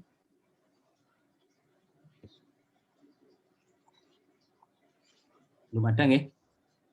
Tampaknya kalau belum ada mungkin ini Ustaz. Ya, memang tadi yang perlu diawali dari kita nih itu adalah belajar secara bertahap gitu. Nah, barangkali ada saran dari tambahan dari Ustadz. Kalau kita ini kan kesibukannya bermacam-macam, mungkin ada yang ya background kita juga bermacam-macam, ada yang dulu mungkin di pesantren, ada yang tidak di pesantren, merasa saya sudah terlambat begitu. Apa yang perlu kita mulai dari sekarang? Ya, apa yang kita bisa mulai belajar dari mana begitu? Apakah mulai dari yang jelas yang kecil-kecil dulu, tapi dari mana begitu? Mungkin ada saran dari Ustaz Ridwan. Iya. Kalau melihat yang kondisi yang ada ini, memang ada dua pilihan. Ada yang cocok untuk orang yang sibuk, maka perlu ada program tersendiri, berbeda dengan ada orang yang meskipun terlambat tapi punya waktu luang dan bisa belajar dalam porsi waktu yang panjang dan banyak. Nah, kalau kita termasuk yang banyak kesibukan, maka poin-poin berkaitan dengan program yang jelas, apa yang perlu akan dipelajari, siapa yang membimbing, itu menjadi kebutuhan yang sangat mendesak. Kita perlu mengatur, kita ini mau belajar apa, kemudian belajar berapa lama, kemudian targetnya akan sampai sampai kapan. Nah, hal-hal seperti itu ada yang bisa dipelajari. Dan tentu saya akan mencoba menjelaskannya ini dengan pengalaman yang kami lakukan. Kita bikin program yang namanya belajar Islam intensif, memang untuk orang yang sibuk. Jadi yang dibutuhkan waktu yang ada dalam satu pekan untuk belajar itu ya 2 sampai 2,5 jam saja dalam satu pekan. Jadi sisa waktu yang lainnya harian itu bisa cukup setengah jam dan itu belajarnya mandiri. Tetapi kalau yang setiap pekannya bisa, kalau di masa offline ya ketemu, kalau online begini ya belajar online. Nah, lalu kita mencoba menyusun, ternyata programnya itu akhirnya kita buat dalam 7 level. Level pertama itu durasinya cuma sekitar 3 bulan. Kemudian nanti di 6 level berikutnya, durasinya itu kalau dijalani semua, ya kira-kira 2 tahun. Tapi belajarnya yang memang ini untuk orang yang mau terus belajar, tapi waktu yang tersedia nggak banyak. Waktu yang tersedia kadang-kadang ya tadi, dalam satu pekan saya cuma punya waktu 2 sampai 2,5 jam. Kemudian nanti level 2 juga begitu, level 3, 4, dan sampai level 6. Kira-kira setiap level itu 2 tahun. Nah, sudah sempat susun dan alhamdulillah ini sudah coba jalani. Gambarannya begini. Di level paling awal itu belajar yang paling mendasar dan di dalamnya ada 3 komponen. Yang pertama, perlu memahami hakikat kehidupan. Jadi, biar kita menyadari bahwa hidup di dunia ini seperti apa sih? Pekerjaan yang kita jalani seperti apa? Seperti misalnya, kalau Bapak Ibu sekalian sebagai dosen, sebagai akademisi, tentu 2 kata kunci, spesialisasi dan standarisasi, perlu diwujudkan. Hanya spesialisasi, kita sangat mendorong Bapak Ibu sekalian menjadi seorang spesialis atau super spesialis dalam bidang masing-masing. Menjadi pakar, menjadi rujukan, menjadi ahli di bidangnya masing-masing. Tapi pengetahuan ilmunya berada pada level yang standar. Jangan di bawah standar. Misalnya, nanti yang kemudian di poin kedua, untuk Quran, dimulai yang paling dasar dulu, Al-Fatihah. Dan Al-Fatihah itu, untuk Quran, dimulai dari sekedar yang penting bisa membaca Al-Fatihah dengan benar, dan memahami beberapa hal yang berhubungan dengan Al-Fatihah, baik maknanya maupun tadabburnya, serta minimal 3 surat pendek, Al-Ikhlas, Al-Falaq, An-Nas. Ini level paling dasar. Tentu nanti sambil belajar, sambil juga kadang-kadang orang tanya, kalau saya mau belajar, kalau mau baca tafsirnya pakai apa? Kita sarankan sebaiknya buku ini dulu sebelum buku yang sana. Nah, kenapa Al-Fatihah? Karena jelas penjelasan para ulama, Al-Fatihah kan dinamakan Ummul Kitab. Ummul Kitab itu artinya induknya. Jadi 114 surat yang ada itu intinya di Al-Fatihah ini. Jadi kalau kita memahami Al-Fatihah itu seakan-akan kita memahami konsep besar dari Al-Quran. 119 surat itu. Nah, kemudian sambil belajar gimana caranya membaca Al-Fatihah dengan benar. Karena kalau itu kan sampai pada level standar ya, minimal semua kita baca Al-Fatihah benar. Benar itu cara mengucapkan, mengeluarkan hurufnya benar, kemudian cara membacanya panjang pendeknya juga benar, termasuk berhentinya, wakafnya juga benar. Jadi kalau kita mengucapkan itu betul alhamdu atau alhamdu atau alhamdu, nah itu latihan yang memang perlu kebiasaan. Menurut pengalaman biasanya 3 bulan biasanya selesai itu. Dengan durasi tadi sepekan sekali. Karena ini sangat sibuk. Hari lain nggak sempat. Hari lain nggak ada waktu. Jadi betul-betul cuma seminggu sekali. Nah, Qur'annya cuma Al-Fatihah, Al-Ikhlas, Al-Falaq, dan An-Nas. Ya, nanti sambil belajar gitu kadang-kadang kita ngobrol tentang bagaimana surat Al-Ikhlas, keutamaan surat Al-Ikhlas. Kapan aja sih surat Al-Ikhlas dibaca? Dibaca setelah selesai sholat fardu, dibaca sebelum tidur, dibaca di waktu pagi, dibaca di waktu. Jadi akhirnya kemudian jadi kemana-mana pembahasannya, tetapi semuanya temanya nggak keluar dari itu. Al-Fatihah, Al-Ikhlas, Al-Falaq, An-Nas. Selain juga tema yang ketiga adalah tema tentang bagaimana perlunya kita menjadikan Quran sebagai pedoman hidup. Nah, setelah itu tuntas, baru kita bisa masuk ke bahasan berikutnya. Nah, bahasan berikutnya kita mulai masuk ke beberapa pengetahuan, semuanya masih dasar, tetapi sudah mulai agak lengkap. Ada Quran, tetapi suratnya sudah yang lain. Kemudian ada hadis, tapi hadisnya dipilih yang paling sederhana dan aplikatifnya, sangat praktis. Dipilih dari Bulughul Maram, bab terakhir, Kitabul Jami'. Kenapa? Karena para ulama menyarankan itu jadi rujukan untuk pemula, karena hadis-hadisnya praktis. Bicara tentang kalau bersin, alhamdulillah, baca yarhamukallah, yakumullah. Kalau pakai sendal, jangan pakai sendal satu, tapi pakai sendal dua-duanya. Kalau pakai pakaian, yang kanan dulu. Kalau pakaian seperti ini kan lengan kanan dulu masuknya, baru lengan kiri. Kalau melepas, kiri dulu, baru kanan. Nah, hal-hal sepele seperti itu, di Kitabul Jami' Bulughul Maram, ada semua. Itu hadisnya. Nanti Arba'in itu malah justru setelah itu. Setelah Kitabul Jami'. Nah, itu urutannya. Kemudian, kalau fikih yang sederhana, mulai dari Toharoh, dan targetnya cuma praktek bisa. Tidak membahas detail-detail bahasan fikihnya. Yang penting kalau kumur itu, cara kumurnya benar. cara kumur itu gimana sih? Pakai 2 tangan begini atau 1 tangan, terus sekaligus ke mulut dan hidung, atau airnya terpisah? Kalau masukkan air ke hidung yang belum bisa kan berarti perlu latihan. Ya, targetnya cuma sampai bisa aja. Kemudian sholat. Ya, sholat juga targetnya yang penting gerakan sholatnya pada saat takbir itu, gerakan telapak tangannya posisinya seperti apa. Posisi tegak begini, setinggi ini, turun, terus kemudian agak miring. Ada yang kan takbirnya ada yang begini, miring ke, ada juga yang takbirnya begini. Ya. Terus ada yang takbirnya macam-macam. Nah, itu bahasa sholatnya. Kemudian akidah, kalau di level itu belajarnya minimal 3 hal: mengenal Allah, mengenal Rasul, dan mengenal agama Islam. Sebenarnya kurikulumnya dari usul salasah, tapi kemudian dijabarkan dengan materi-materi yang lebih sederhana. Kemudian juga dikenalkan tentang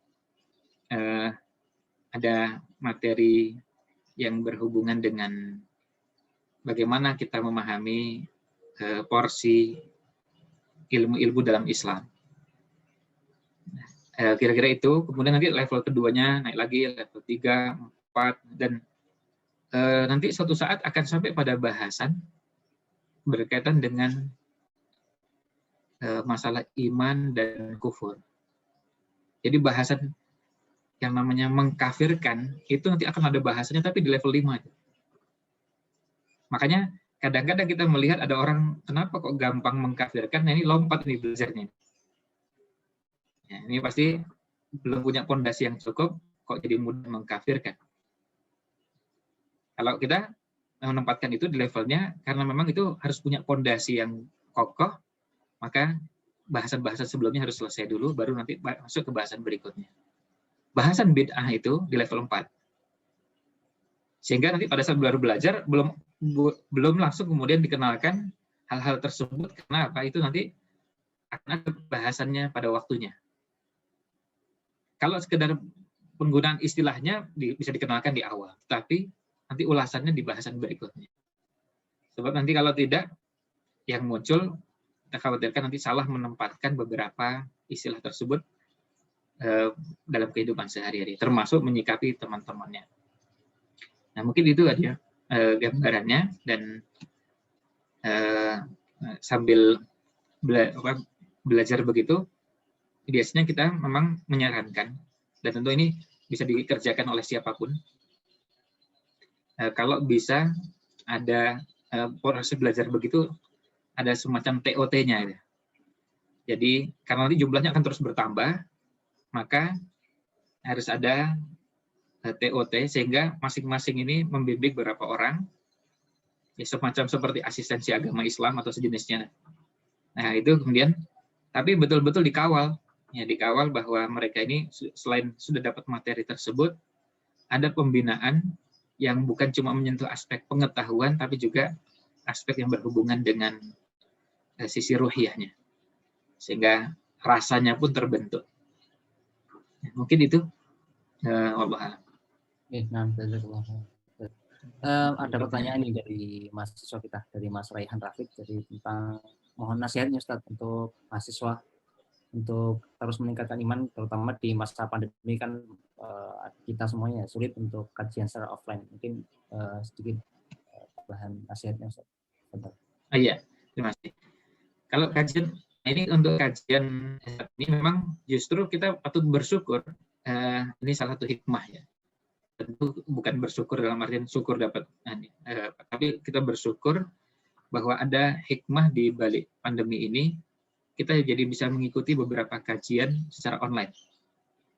Kita mengikuti kajian offline sulit karena kondisinya, tapi kajian online, alhamdulillah, sekarang ini jadi tersedia dengan beberapa tema, beberapa materi. Nah, kalau kita lihat sekarang ini kajiannya sudah semakin lebih lengkap dan semakin beragam. Misalnya untuk tema yang berhubungan dengan akidah, kita mau belajar akidah dari mana? Alhamdulillah sekarang sudah tersedia. Kita bisa cari beberapa link, beberapa channel yang membahas tema-tema yang agak spesifik dan urut dari misalnya menyelesaikan satu buku, lalu pindah ke buku yang lain, lalu pindah ke buku yang lain, dan begitu seterusnya. Nah, ini sekarang alhamdulillah dengan masa pandemi seperti ini, kajian-kajian online bisa kita ikuti dan pilihannya alhamdulillah lebih banyak ketimbang dulu. Jadi sekarang nampaknya sudah semakin banyak. Jadi saya sendiri dengan channel pribadi saya dengan nama Ridwan Hamidi itu kajian akidah, sirah nabawiyah, usul fikih itu alhamdulillah karena ada pandemi begini, jadi ada yang sudah sampai 30 pertemuan. Dan kalau orang mau mengikuti, ya tinggal nanti ngikuti, jadi ya, nonton sejak pertemuan pertama, lalu kedua, ketiga, dan bisa urut materi-materinya. Sirah nabawiyah, setelah tuntas satu buku, pindah ke buku yang lain. Sekarang misalnya lagi baru mulai, ya baru sekitar 12 atau 13 pertemuan, belajar sirah nabawiyah, tapi hubungannya beliau sebagai makhluk sosial. Beliau berinteraksi dengan berbagai orang. Pekan ini kita bahas tentang interaksi Nabi SAW dengan pembantu. Sebelumnya beliau interaksi dengan anak kecil. Sebelumnya lagi berinteraksi dengan orang tua, berinteraksi dengan istrinya, berinteraksi dengan masing-masing ulasannya. Ternyata pembahasan tentang sirah nabawiyah ini luasnya luar biasa. Itu baru 1/10 dari ulasan yang akan dibahas. Jadi memang masih panjang, tapi akhirnya kita jadi tahu sosoknya. Tapi kita menyelesaikannya buku.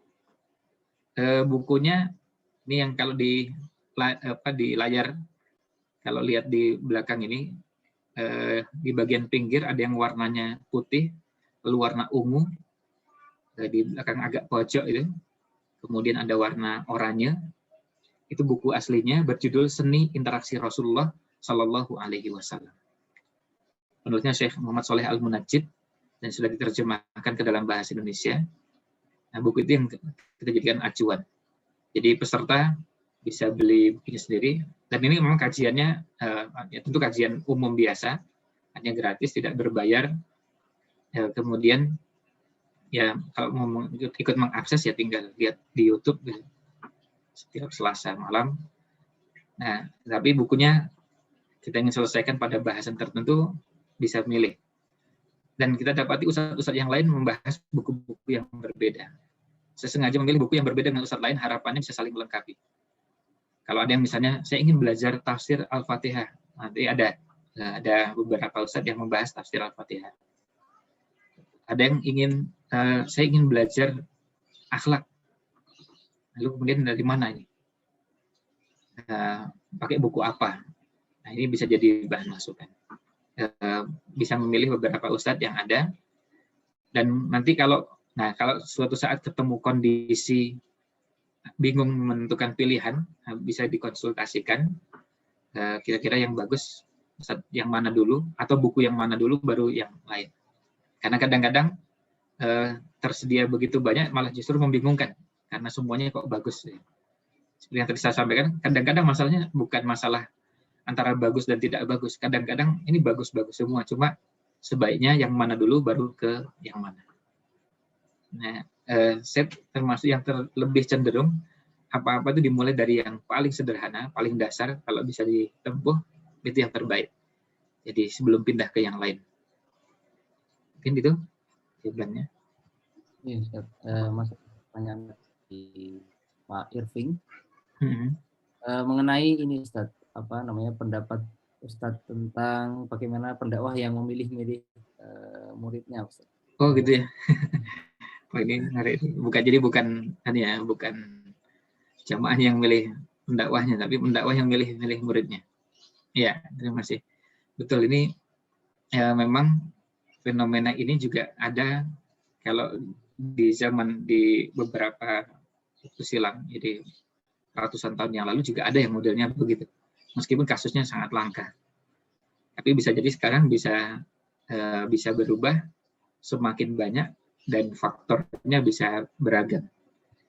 Nah, kalau memilih itu pertimbangannya segmentasi dakwah karena memang berhubungan dengan kemampuan atau ada target yang ingin dicapai untuk kepentingan dakwah, tentu kita mengapresiasi hal tersebut. Misalnya begini, ada sebagian ustadz yang memilih untuk fokus pada bidang-bidang tertentu, sehingga akhirnya murid-murid yang akan bergabung juga terseleksi, tersaring dengan sendirinya.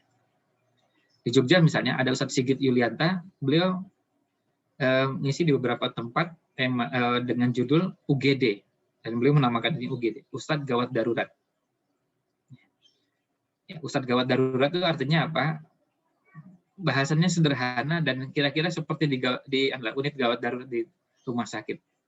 Yang ini memang mendesak, dijawabnya cuma singkat. Nanti kalau lebih lanjut, silahkan berhubungan dengan ustadz yang lain.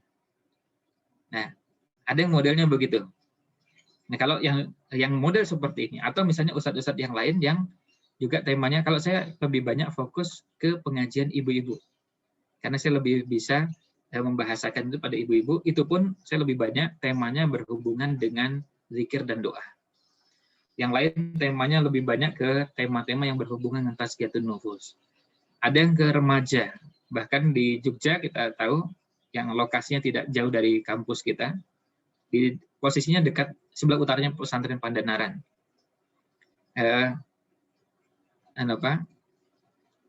Mungkin saya sebut namanya biar gampang. Ustadz Awan, ya, Ustadz Awan Abdillah. Temanya beliau tema-tema yang berhubungan dengan pernikahan. Mulai dari ta'aruf, memperkenalkan, kemudian bagaimana pemuda menyiapkan diri untuk masuk ke rumah tangga, kemudian bagaimana menyelesaikan beberapa persoalan rumah tangga. Tema-tema itu beliau lebih banyak angkat di beberapa pengajiannya. Dan beliau fokus di situ. Sehingga beliau tidak banyak fokus ke misalnya ke usul fikih, ke fikih, itu enggak. Dan kalau pemetaan seperti ini, dan beliau akhirnya kemudian lebih banyak memilih, saya lebih banyak memilih untuk membina remaja, mahasiswi yang memang sudah berminat untuk berumah tangga, ya enggak langsung diproses, tapi disiapkan dulu supaya siap menghadapi kehidupan rumah tangga. Sampai nanti kalau sudah siap, kemudian dibantu prosesnya, beliau juga akan memfasilitasi. Sampai punya aplikasi juga, aplikasi ta'aruf. Jadi, ta'aruf untuk yang mau berkenalan, dan kemudian sampai berniat sungguh-sungguh untuk menikah. Nah, ada yang modelnya begitu. Akhirnya kemudian milih. Tapi ada yang kedua, ada pendakwah yang memilih-milih muridnya ini, dan motifnya untuk hal-hal yang tidak terpuji. Ada yang motifnya itu karena bisa jadi bersifat duniawi. Dan kita memang memprihatinkan kondisi sebagian orang-orang dengan kondisi seperti ini. Artinya pendakwah, namanya Ustadz Dai Mubalik.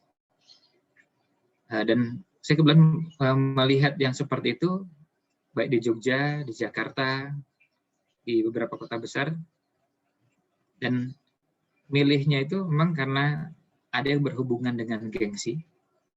Kalau saya ngisi pengajian di kampung, nggak terkenal. Siapa yang kenal saya kalau di kampung? Tapi kalau ngisinya di komunitas tertentu, saya bisa lebih terkenal. Ada yang popularitas, ada yang juga, alhamdulillah, karena bertemu dengan fasilitas, bukan popularitas. Kalau ngisi di kampung, kita perjalanan jauh dari Jogja sampai ke misalnya Kalibawang. Nah, itu lumayan perjalanannya, terus kemudian dari Kalibawang juga masuk ke dalamnya, isi pengajiannya malam-malam, dan suasana juga kalau tidak betul-betul siap untuk berjuang, biasanya nggak bertahan lama. Nah, tapi kemudian ada yang memilih cari yang nyaman. Cari yang kalau ngisi pengajian, diundang, kemudian dijemput pakai kendaraan, kemudian di internet itu. Nah, termasuk juga ada yang motivasinya bukan fasilitas, tetapi apa ya namanya itu ya, yang ada di dalam amplop itu. Nah, sampai kemudian kita juga kadang-kadang guyon kepada orang yang seperti ini, namanya tawadhu. Ini tawadhu itu singkatan dari tahu warna duit. tawaduk. Jadi itu saking pinternya, itu sampai bisa tahu itu kalau amplopnya begitu tuh kira-kira isinya apa dan berapa aja. Jadi kalau warnanya merah dengan warnanya biru, itu padahal amplopnya warnanya putih, tapi sudah bisa menduga ini kira-kira. Nah, hal seperti ini memang ini masih menjadi PR pada sebagian. Maka terus terang, ya kebetulan karena saya di beberapa komunitas, termasuk kalau di Jogja saya di MIUMI, Majelis Intelektual dan Ulama Muda Indonesia, sebelah ketuanya di Provinsi DIY. Di beberapa kesempatan kita mendiskusikan dengan beberapa ustadz, sekaligus juga ini jadi pengingat bagi kita, agar jangan sampai suasana seperti ini menjangkiti kita.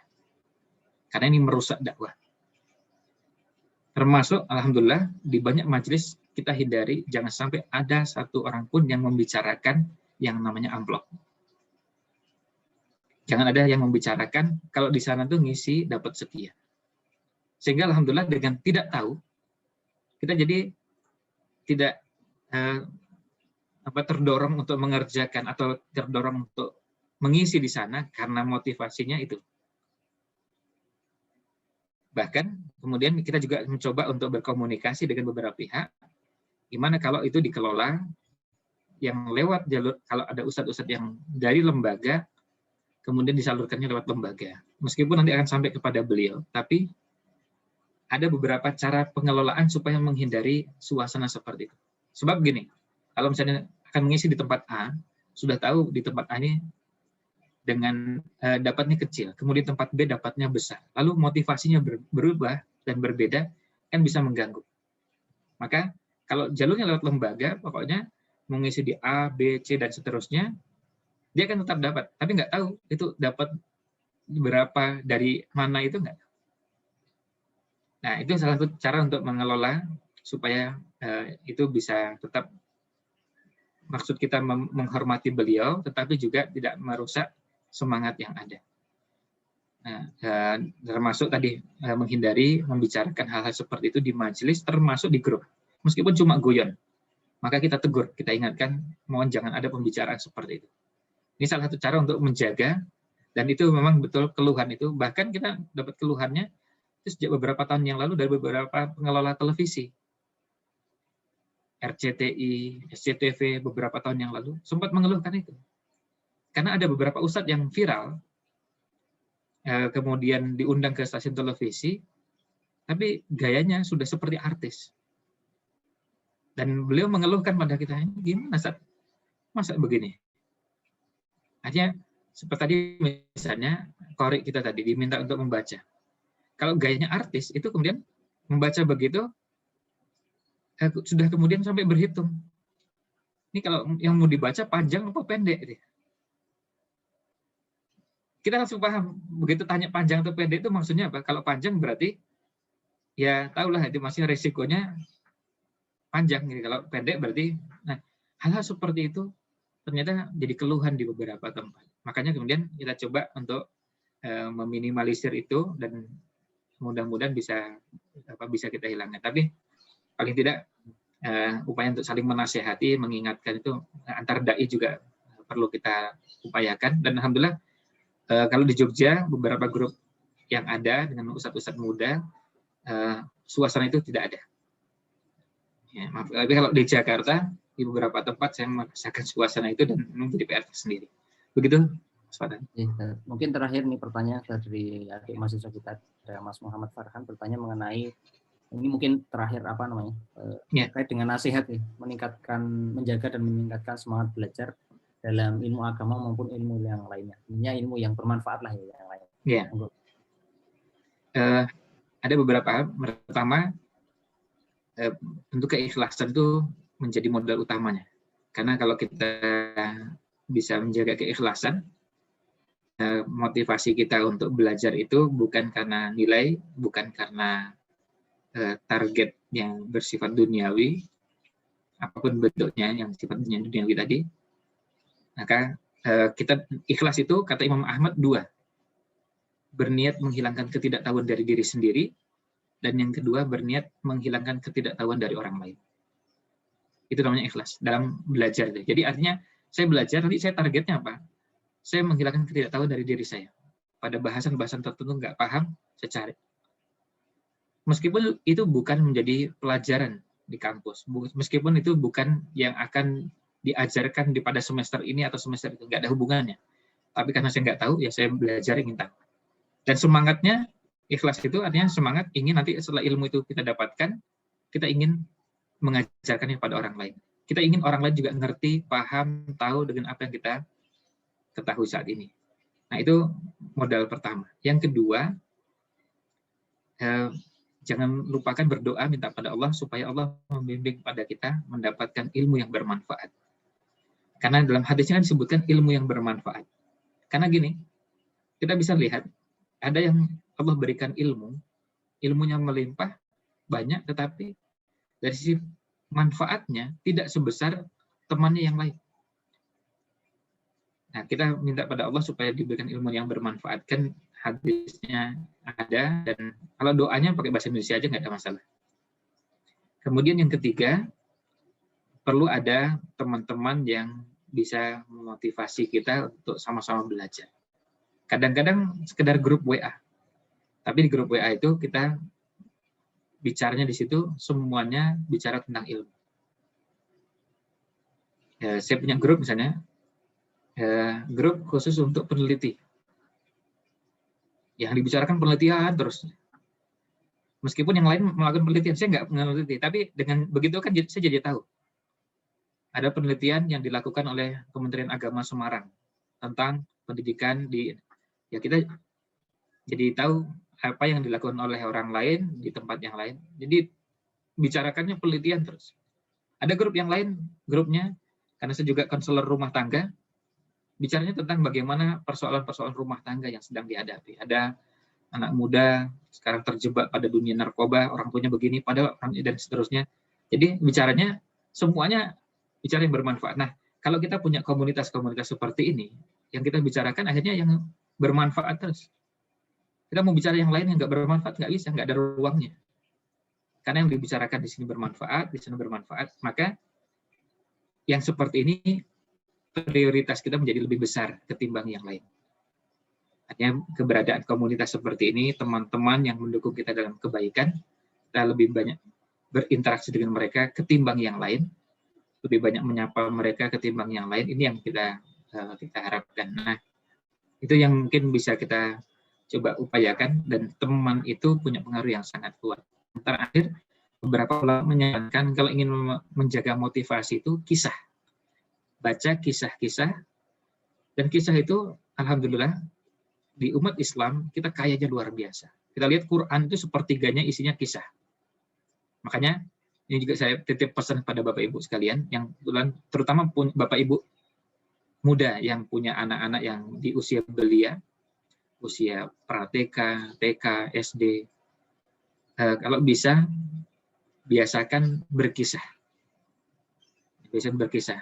Karena ini kita bisa lihat dari Quran yang isinya sepertiga kisah, dan Nabi SAW juga biasa berkisah. Kemudian para sahabat juga diajari, dan mereka mengatakan, ada tabi'in yang mengatakan bahwa kami ini diajari kisah seperti diajari Al-Quran. Bayangkan kisah Sirah Nabawiyah itu diajari seperti Al-Quran. Jadi kalau bisa kisah ini kita baca untuk menginspirasi kita. Termasuk kisah dalam belajar. Kalau sekarang kita belajar mulai agak malas-malasan, kita baca kisah-kisah yang memotivasi kita dalam belajar. Ada orang yang belajar, ada orang yang belajar untuk cari ilmu, cuma cari satu hadis, perjalanan yang ditempuh lebih dari 500 km. Dan dengan alat transportasi di zaman itu, di zaman sahabat. Ya, sementara kita alhamdulillah sudah dengan semua kemudahannya, tentu kita harusnya bisa dapat lebih banyak, karena waktunya bisa lebih efektif seperti sekarang ini. Nah, tapi kadang-kadang kemalasan yang muncul. Nah, mudah-mudahan dengan kisah-kisah itu memotivasi kita. Karena saya yakin kisah-kisah itu sangat banyak dan melimpah, dan kekuatannya luar biasa. Makanya sekarang ini salah satu cara untuk menjauhkan umat Islam dari agama Islam adalah jauhkan dari sejarahnya. Jauhkan dari sejarah Islam, jauhkan dari Sirah Nabawiyah, jauhkan dari sejarah para sahabat, lalu ganti dengan yang lain. Anak lebih kenal SpongeBob daripada sahabat Mus'ab bin Umair. lebih kenal Tayo, lebih kenal ini dan itu, Transformer dan yang lainnya, Superman, super yang lain, tapi tidak kenal Khalid bin Walid, tidak kenal sahabat Fulan. Sehingga ketika mendengar nama Mus'ab bin Umair itu, ya bengong aja. Siapa Mus'ab bin Umair? Apa yang menarik dari kehidupannya nggak ada di kepalanya. Nah, kalau sudah seperti itu, kita bisa bayangkan yang hilang bukan cuma pengetahuan, tapi semangat beragama juga hilang. Nah, bedanya kalau kita baca kisah tadi memotivasi kita dan orientasinya tidak hanya bersifat duniawi. Mungkin itu yang bisa saya sampaikan. Mohon maaf kalau kurang berkenan. Ya, alhamdulillah, jazakallah khairan Ustaz Ridwan Hamidi atas jawaban-jawaban dari pertanyaannya. Bapak Ibu yang kami hormati, rahimani rahimakumullah, kita sampai pada penghujung acara. Sekali lagi terima kasih Bapak Ibu sekalian dan rekan-rekan adik-adik mahasiswa yang telah mengikuti pengajian pada kesempatan pagi hari ini. Insya Allah kita akan jumpa lagi di pengajian di bulan depan yang nanti kemudian begitu. Sekali lagi mohon maaf apabila selama membawakan acara pada pagi hari ini saya pribadi ada kekurangan maupun kesalahan. Mohon juga nanti doanya Bapak Ibu sekalian saling mendoakan, saling memotivasi, dan semoga kita bisa menjadi dosen, orang tua, jadi pendidik yang menjadi generasi Robbani di masa yang akan datang. Sekali lagi jazakumullah khairan. Kita akhiri sama-sama dengan bacaan kafaratul majelis. Subhanakallahumma wa bihamdika asyhadu an la ilaha illa anta astaghfiruka wa atubu ilaik. Kita akhiri sama-sama. Assalamualaikum warahmatullahi wabarakatuh. Waalaikumsalam.